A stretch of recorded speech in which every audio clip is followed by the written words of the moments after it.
So, buddy, before I let you go, to close this out here, and I know it's a very general question, but we always love talking about under the radar storylines, whether it's the NFL, Major League Baseball, with hockey, with soccer, with basketball, the NBA.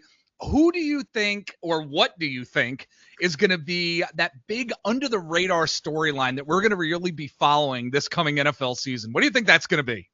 I think, and I'm going to sound like a homer here because I love it. Cowboys. Yes. But I had to get it in before we go off. But there I think, you go. honestly, I think an underrated storyline that will become a bigger focus later on in the season is that Brian Schottenheimer is going to be a much better head coach than anybody's expecting. Okay. And because obviously the way that the Cowboys got to Brian Schottenheimer being the head coach was unconventional, to put it lightly. And very, very few people outside of Dallas really hold him in high regard right now as a head coach. But I'm telling you, like, everything from coming from inside the locker room, the players when they talk about him, video, like behind the scenes videos of the players interacting with him, these players, like, they have a real relationship with him. They love him, they respect him, they look up to him.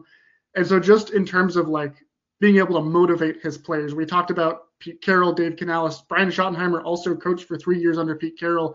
He has talked many times about how much Pete Carroll influenced him during that time in Seattle. I think there's going to be kind of a similar effect to when Pete Carroll first got to Seattle, and they kind of had that chip on their shoulder. For the first time in a long time, people aren't really taking the Cowboys seriously as contenders because of the Eagles, because of the Commanders. Right. And I think him being a head coach, having such great relationships with his players already, and I also think he's, maybe not an elite play caller, but he gets Dak Prescott back. He has CeeDee Lamb. They traded for George Pickens.